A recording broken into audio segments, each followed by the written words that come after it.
This is my first time staying in the SLH hotel. SLH stands for Small Luxury Hotel of the World, and this brand has over 620 hotels in over 90 countries worldwide now. Today I'm staying in this SLH hotel of Kuala Lumpur, Else Hotel, where it has so much to offer and talk about even it's a small hotel.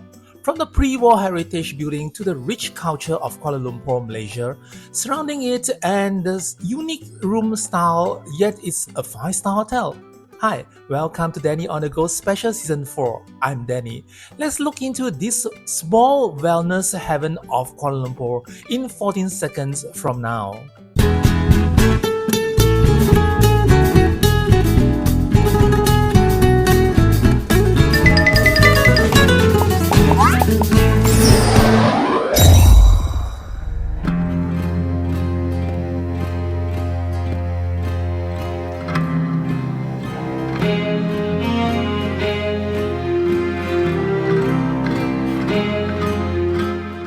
Else Hotel Kuala Lumpur is one of the small luxury hotel of the world branded 5-star boutique hotel which partner with Hilton Honor. Meaning Hilton Honor guests can get their membership benefits in this hotel too. Else Hotel was opened in 2022. Consider it is a new hotel where it's just opened around 3 years from now. The building actually is a pre-war heritage. It is converted from the building called Lee Rubber Company, an office opened by a Singaporean doing rubber business at that time. The building was constructed in 1930 and with only 4 stories, it was the tallest building in Kuala Lumpur at that time. With 95 years of history, the building has gone through many changes. During World War II, it was used as the headquarters of Japanese secret police. After the war ended, the building was added another story on the top floor. The building was once converted to offices, restaurants, and in the 90s, it was rented to the popular bookstore and Kasturi Tuition Center. By 2016, it was sold to a Singapore-based property company, and they have a major facelift with adding another 2 floors on top of the building where it is how it looks like now, the Else Hotel. Other than the rich history of the building, the hotel is one and only 5-star hotel in the Chinatown area of Kuala Lumpur, or what we used to call the Petaling Street. It's just a street next to the famous walking street of Chinatown, Petaling Street, where one can find great food, merchandises, and experience the real local lifestyle in the city.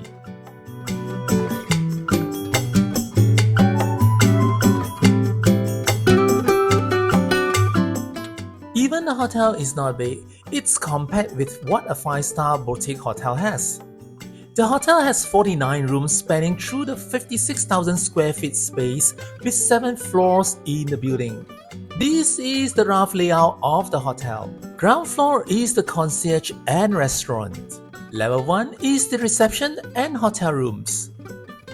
Level 2 has a library, prayer room and hotel rooms. Level 3 has a gym and hotel rooms. Level 4 is where the swimming pool and pool bar are located and have more rooms. Level 5 to 6 are the suites. It's a small hotel, so there isn't any on-site parking if one is driving to this hotel. I have to take a grab car to this place. Guests who doesn't want to stuck in the traffic can use the MRT train line, which is just 5 minutes walk away from the hotel. The MRT train station is called Pasar Seni station, and one just need to exit to gate A from the station and will be able to get to the street where it's just behind the station. Perfect for those without many luggages. Let's check in. Else Hotel is a small luxury hotel, therefore the entrance may not be as grand as those big 5-star hotels in town, but there's always staff to open the door for guests. Coming into the lobby is the concierge on the left. On the right is the all-day dining restaurant called Raw Restaurant, where I will have my breakfast tomorrow.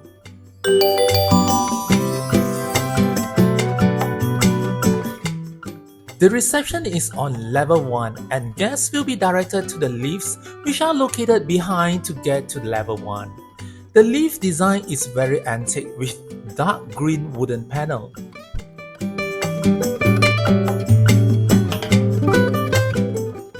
There is a sign for all the floor directory in the lift. There are 7 types of rooms and suites in this hotel which are nicely designed. First, they have mantra room. Second, they have urban room. Third, they have urban tatami room. Fourth, they have sanctuary room. Fifth, they have sutra room. Sixth, they have terrace suite. Lastly, they have L suite. Today, I'm staying in an urban tatami room, and if you want to know how much I pay for the room, you may check on the description below. Upon coming out from the lift, the reception looks very cozy. It's not big but gives a feeling of home living room to me. Sofas and couches are placed nicely, and this is where I have my check-in done. They even have some reading materials around for one to read. To me, they serve as a decoration more. But if guests really wants to read, there is a library where I will show you later in this video. Here are some awards the hotel has achieved over the past years. It's very comfortable sitting around here, and it makes me feel like a lounge chair rather than a reception. Just that they don't serve drinks and snacks. Check-in was smooth and there's a welcome drink and a scented towel provided. I was given the room on level 1, the lowest floor of the hotel, and I never expect much as I'm not having an expensive room in the hotel. With the convenience of no need to take the lift, my room is just located behind the reception area. Upon coming out from the reception door, there is an atrium in the middle where all rooms are surrounding it.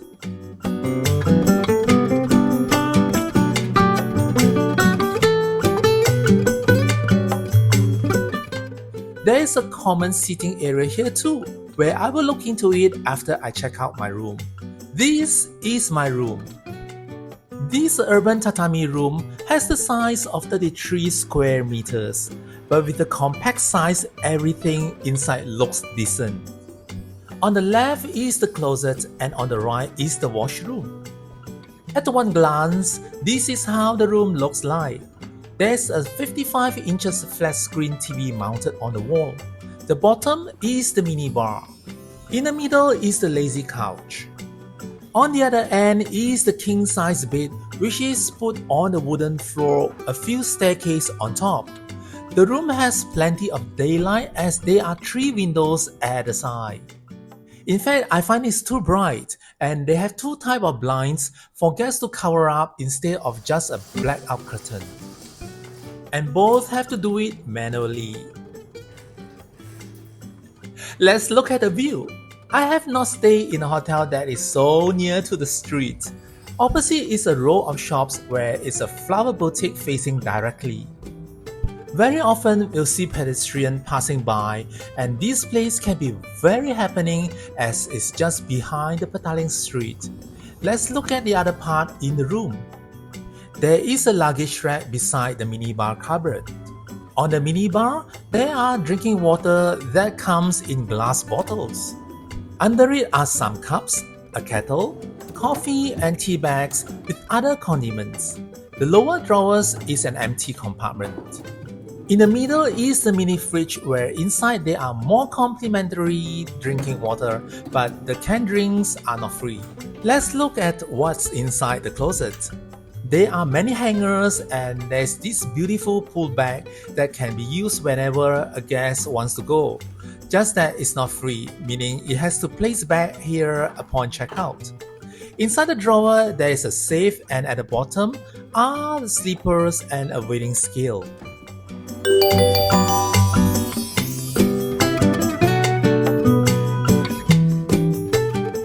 Now let's look at the washroom. Behind this edged glass door is the washroom. The vanity area has one basin and it looks very modern and clean. At the side there's a toiletries bag where inside are some of the basic toiletries provided. Take note that the bag is not free to take home. Under the basins are the towels and a hairdryer. Beside the vanity area is the toilet, and further in is the shower area, which has a normal shower fixture and a rain shower fixture. It comes with shower amenities with the brand Omno, where I find it's quite nice to use. The washroom is not big but looks clean and simple. Beside the bed, there is a tablet where guests can get all the information of the hotel, like the facilities and dining options. Behind are the switches as well as the universal power points and USB port. On the other side of the bed, there is an alarm clock and more power points and switches. Let's see what they have in this small packet. Chocolate? Oh no, it's earplug. Means this room can be noisy. Now I'm started to get a little bit worried. We'll see how the night goes and we'll let you know by the end of the video. So do stay watching till the end of my personal review and rating. Although there's no chocolate, there's a small welcome note on the bed from the manager where I find it's quite heartwarming. Now let's look at other parts of the hotel. As this is an old building, many structure of the old building still maintained here. There's an atrium in the middle where it stretches all the way to the ground where the Rome restaurant is to the 4th floor where the swimming pool is.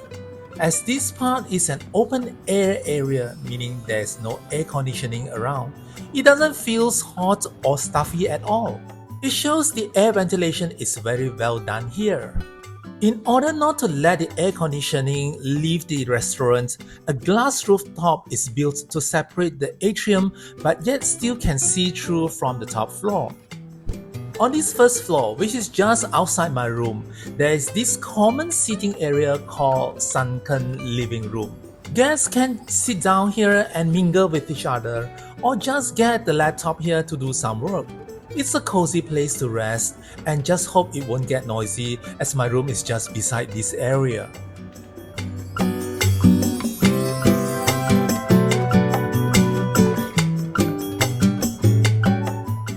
Now let's get to level 2 to take a look. On level 2, there is a library and a meeting room. Upon coming out from the lift, the library is just on the left. Here surely is the heaven for bookworms. The library is not big, but there are quite a number of books on the bookshelf as you see here. And these are not for decoration. Guests can take any of the books and sit down at the couches provided here and spend their time here. They even have a congkak, a Malay traditional game here too.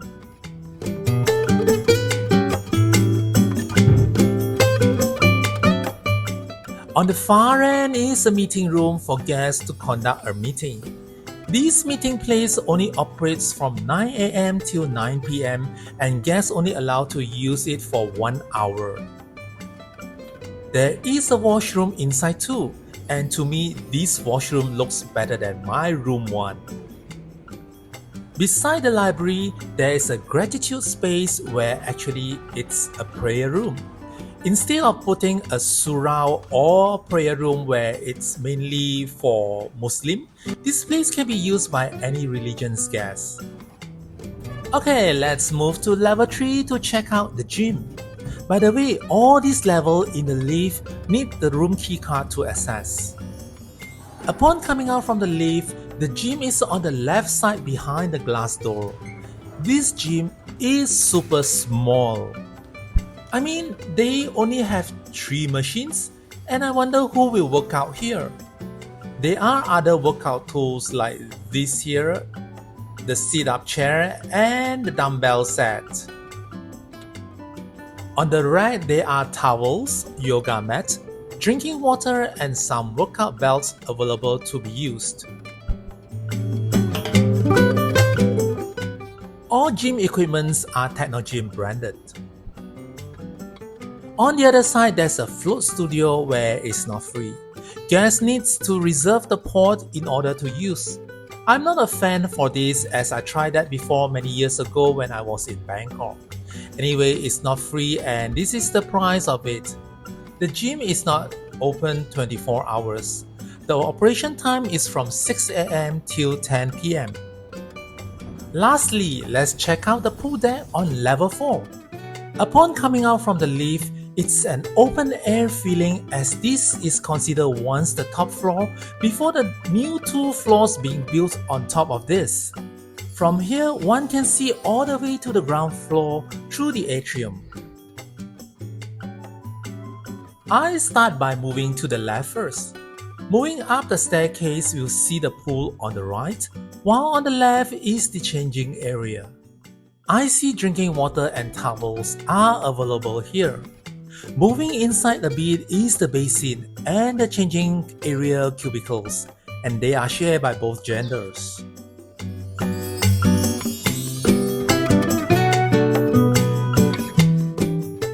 The swimming pool is an infinity pool overlooking the city skyline. Although it's only the 4th floor, it's nice to have an infinity pool without anything blocking, not even glass panels. Here one can merely see the KL Tower and one of the Petronas Twin Tower. But guess what? The second tallest building in the world, Merdeka 118, is so close and huge where one can look at it at the other corner of the building.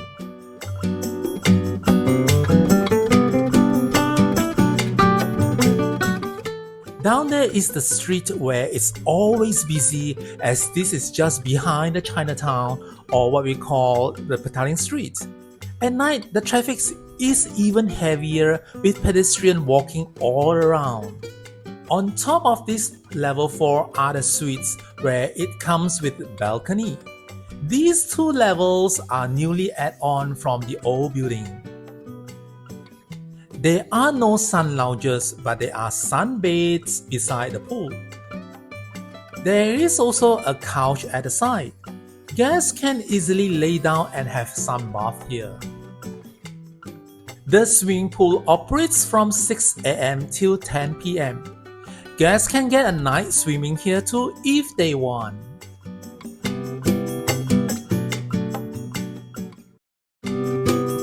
There is a restaurant called Yellowfin beside the pool, but it was closed during my visit for renovation. I managed to get a peek inside and will reopen a few weeks later according to what the manager said. In this case, there's only one restaurant to choose from if guests wants to dine in the hotel during this time, which is the Raw restaurant. But there's no need to worry as there are plenty of food out there. I mean really a lot to choose from at the Petaling Street and the surrounding. It's just a matter one can stand the crowd or not as it's getting super busy at night where the night market is on every day. There are restaurants, fast food and street food to choose from. So one don't need to pack around Bukit Bintang or KLCC area when visiting KL. In this area, one can really feel the heat, real heat from the food and crowd. At night, if one wants to take a walk, beside the night market, they can head to the central market or take a stroll at the River of Life Terrace.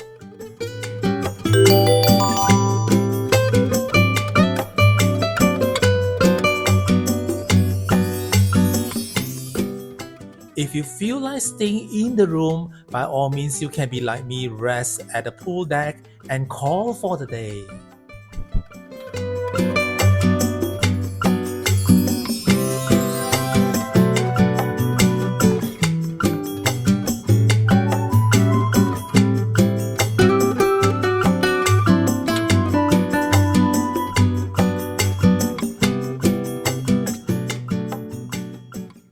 On the next morning, I head to the Raw restaurant for breakfast.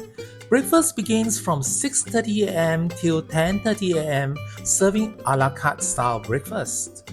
3-course meal will be served and guests can choose the food from the menu here. This is the menu.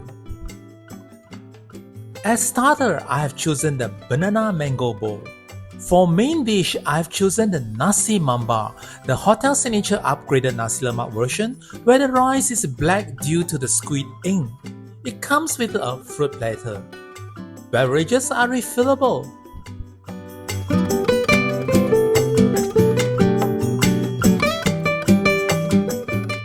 For a breakfast buffet lover like me, this may not be what I prefer. Nevertheless, it's stomach filling enough and most importantly, it's healthy. The restaurant setting is nice with tables arranged nicely along with nice lighting. There are not many sittings around as the hotel is small. It doesn't feel crowded even it's filled with guests, especially dinner time. It's overlooking the street with plenty of daylight as this is the ground floor. The glass roof in the middle is overlooking the atrium of the upper floors.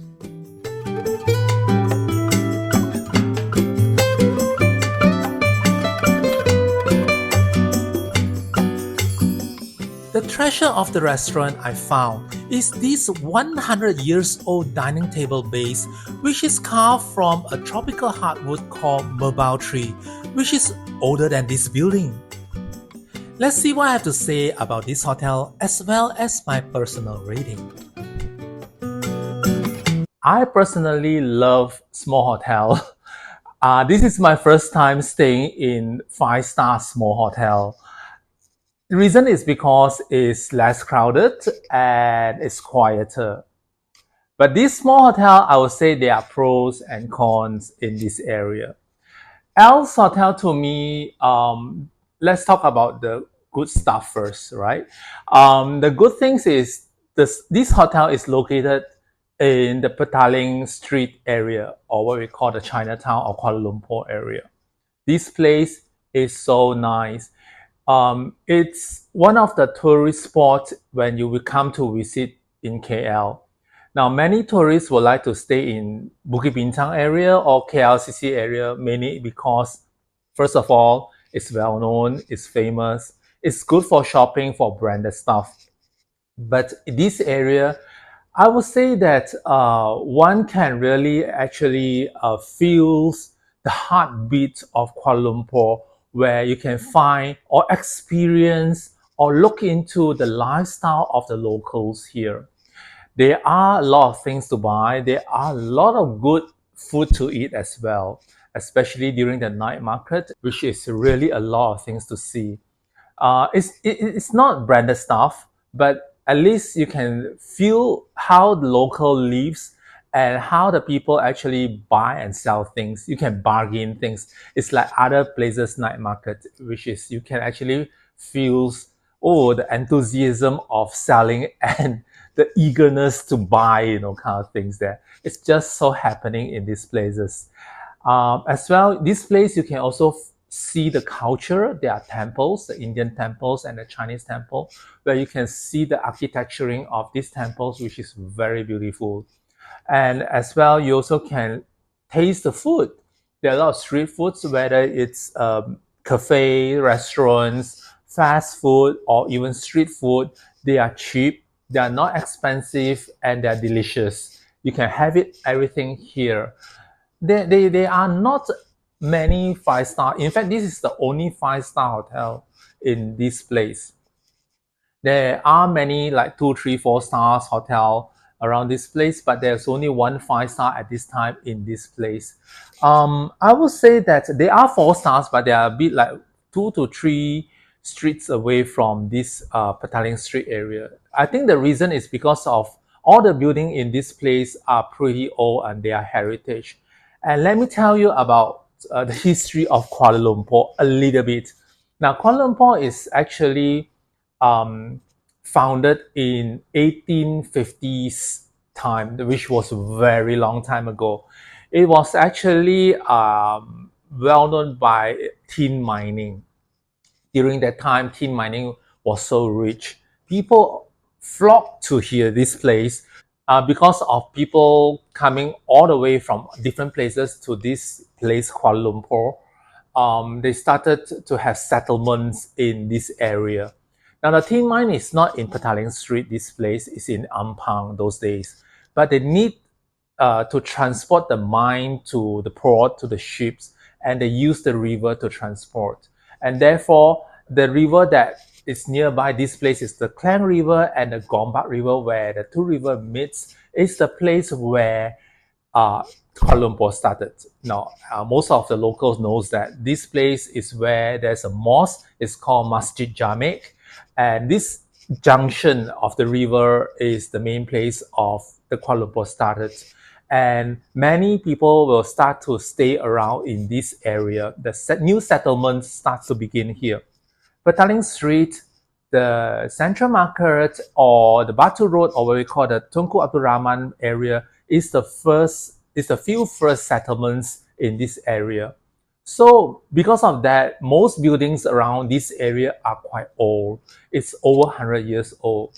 Now the hotel that I'm staying, this building is 90 over years old, not even 100 years old. It's considered young, but to me, it's old, right? So these places, when you need to actually demolish this type of buildings, they need to actually think about it because heritage is rich. When it's gone, that means it's gone. You know, you can't simply just demolish a building. That's why in this area, there are very few buildings actually demolished because they are all linked together. So it will affect the next door or the whole entire stretch. So they have new buildings around, scattered around. But in this area, mainly they have all the old buildings maintained because these are heritage. Even the hotels that I'm staying here is actually opened in a old building. Let's talk about the design of this hotel. They maintain a lot of old building stuff in this hotel, which I quite like it because they are not totally new because this is an old building, but yet this is a new place because it's a new hotel. So therefore, they actually incorporate some new stuff in the old buildings. They maintain the beams, the concrete beams at the atrium part, which I find it looks a little bit incomplete, but at the same time, it looks very beautiful. It doesn't have this luxurious feeling like most other five-star has, but it has the contemporary and those people who likes contemporary design, the minimalist design. This is the place that you should come to look at and stay because it really feels a little bit different and it feels very nice, as well as it feels not cheap, but it's just nice to stay here. I mean, the environment and the ambience is just so nice here. I like the atrium. It's not air conditioned, but it doesn't feel stuffy and hot at all because I think the air ventilation is very good, whereby they have an atrium part where it's quite big. The air can flow all the way up, and from the air from the up will flows all the way down. It will actually creates the flow of the air in between where wherever I sit at the Sunken living lounge outside my room, I don't feel hot even there's only one fan there. And I also like some of the features in the room, like the kettle. This type of kettles, I don't think that five-star hotel will use most of the time. These kettles, I think I can buy it in online, but it's just that I feel it's cute and it's nice when I look at it. I like the sofa here too. This is a lazy couch and it's just not normal sofa, those L-shaped sofa in the room. And it's facing the window and I can sit down here all day looking outside the view. It's just so cozy. Okay, now let's talk about something that's not so good in this hotel. In fact, there's quite a lot actually. Yeah, small hotel always have less facilities. Now, considering this is a five-star hotel, the facilities they have swimming pool and gym, and they will have a little bit here and there like the library and meeting rooms. Yes, it's good, but the thing is they do not have sauna, they do not have a steam room, they do not have a jacuzzi, which I think that and they don't even have lockers for those people who go for the swimming pool. They only have a changing room. So I think that is something that lack of for a five-star hotel. Even this is a small hotel. The in-room amenities also not enough. They do not have a bathrobe. They do not have a coffee machines. And yeah, I mean, for little things that like notepad and writing pen, they do not provide as well. For the pen that I'm using here, actually, I request from the reception, they only provide me this, and they do not have notepad. They just give me A4 paper for me to write down all the notes that I need to say now. So I can't have anything to write, but I have to request these kind of things. So something that is actually lack of. And also I want to talk about something like the sleepers. These sleepers, I find that I only can find it in those 2 or 3 or 4 star hotels because they are so thin and flimsy. They are like paper type of sleepers, which I find is so cheap. So 5 star hotel shouldn't have this type of cheap sleepers. And also, beside the sofa that this lazy couch I'm sitting on, they do not have a proper chair whereby I can't sit down and write and do things properly. So yeah, I have to actually go out to the reception area or the sunken lounge or the library to do things wherever I need a proper chair to sit. So something that is lack of in the in-room.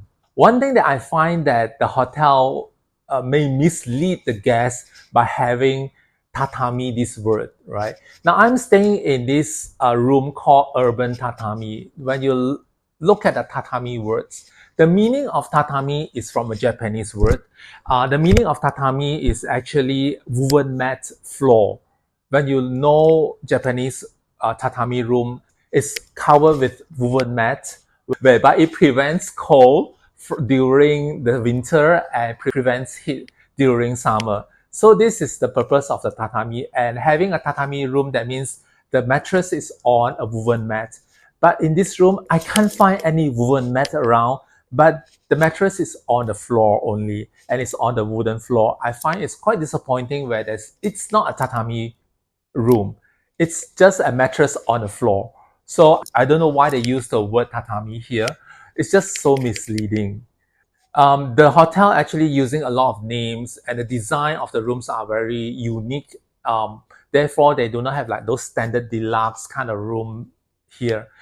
But considering this urban tatami, this room considered as standard room in the hotel. It's not the most expensive one. So they actually put me into lower levels. It's the first floor where actually I can see the street straight away here. So when I talk about this, I want to talk about the soundproof of the room. The soundproof, I can say that it's not really good because of the lower floors. Outside, I can hear it quite clearly at night, but during the middle of the night, it's pretty quiet because all the shops are closed and the streets are quiet. Now, street noise, the traffic noise, to me, they are okay to me because I can sleep even better with street noise around. But human noise, dropping luggage noise, door slamming noise are the things that actually bothering me when I stay in the hotel. This room, I would say that the soundproof is not good because I still can hear the street noise, as well as some of the noise from the neighbors. The occupancy is not that high during my stay at this time. So therefore, the noise from the neighbors are not that obvious. But I still can hear some noise from closing doors and dropping luggage during the check-in time. I'm not sure during the peak season will it be even worse or not. But I would like to encourage all people who wants to come and stay in this hotel, just stay in a more expensive room or suite, which is a higher room, where you can stay away from the street and probably the occupancy is not that high for those more expensive rooms. If you think of staying in a 5 star hotel, it's very limited, in this area because there's only one 5 star hotel like this one. Probably you need to wait for a few months later, whereby there's another new and luxurious 5 star. It's called Park Hyatt Kuala Lumpur, which is open in the second highest building in the world, the Merdeka 118, which is going to open by the end of August. I'm very anticipated because I'm going to stay in that hotel and do a review. And probably if everything goes smoothly, I will get a review out by middle of September. I will have that video done. And if you can wait, you can stay in that hotel because that hotel is just like 5 to 6 minutes walk to the Petaling Street. It's very nearby. Yeah, I hope you like my video and find my video useful and helpful. And if you like it, please hit the subscribe button as I will have more videos coming out in the coming days. I hope to see you again on my next video. Till then, take care and bye.